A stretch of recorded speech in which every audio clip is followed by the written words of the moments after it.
C'est une formation qui a pour objectif d'outiller les organisations de la société civile et les citoyens sur le processus électoral et les droits civils et politiques.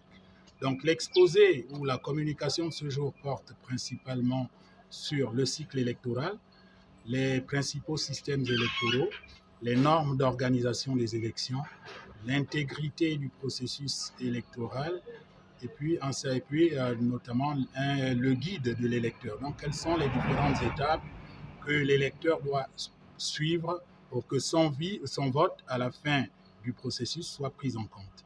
Donc, c'est un peu de manière résumée le contenu de la communication. D'abord, les organisations de la société civile qui vont se déployer sur le terrain pour sensibiliser les électeurs, les citoyens en âge de voter, et les citoyens eux-mêmes qui participent à titre individuel vont être donc, nous renforçons leur capacité sur la matière électorale afin que lorsqu'arrivera le moment d'aller s'inscrire sur les listes électorales, ces personnes sachent quoi faire.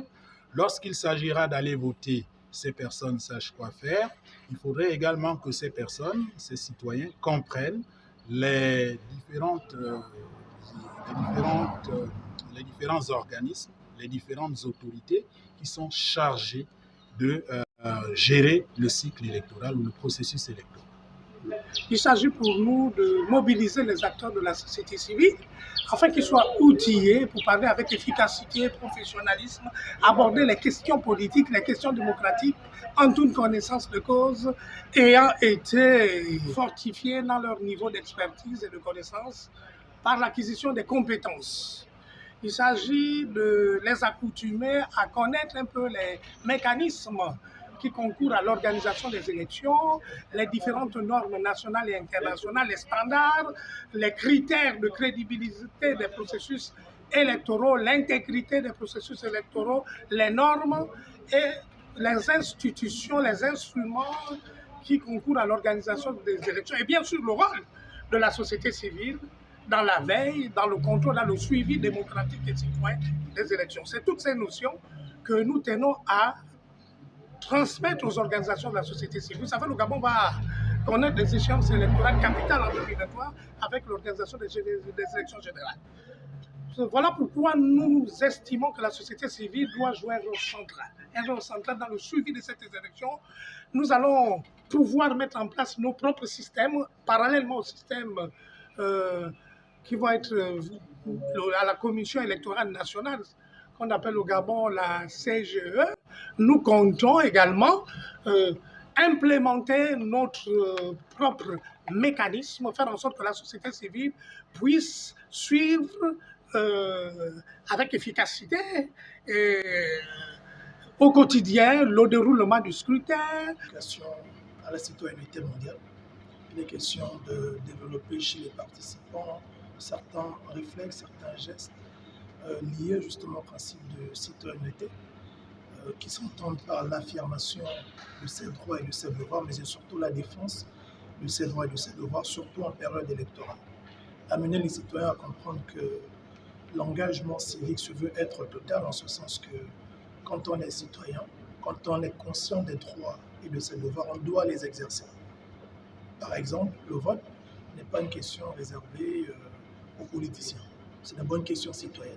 On ne vote pas parce qu'on ne s'inscrit pas sur une liste électorale, parce qu'on doit d'abord voter un candidat. Non, on s'inscrit sur une liste électorale parce qu'on doit garantir notre voix afin de nous exprimer. Voilà, donc c'est autant d'outils que l'on compte mettre à leur disposition, formés sur tout ce qui est processus électoral, formés sur tout ce qui est cadre citoyen. Comment est-ce qu'un citoyen va se définir? Quels sont les outils qu'il doit avoir afin d'être mieux aguerri à défendre ses droits? Qui n'est pas le sentiment que le fait de faire, par exemple, des observations au gouvernement sous-entende qu'il fasse forcément de la politique, comme c'est souvent dit. Non, c'est un devoir civique. Parce que, comme on va le voir dans la formation, ceux qui occupent des fonctions républicaines ont pour principale mission améliorer les services publics et les programmes publics. Et ils font ce travail avec les ressources du citoyen.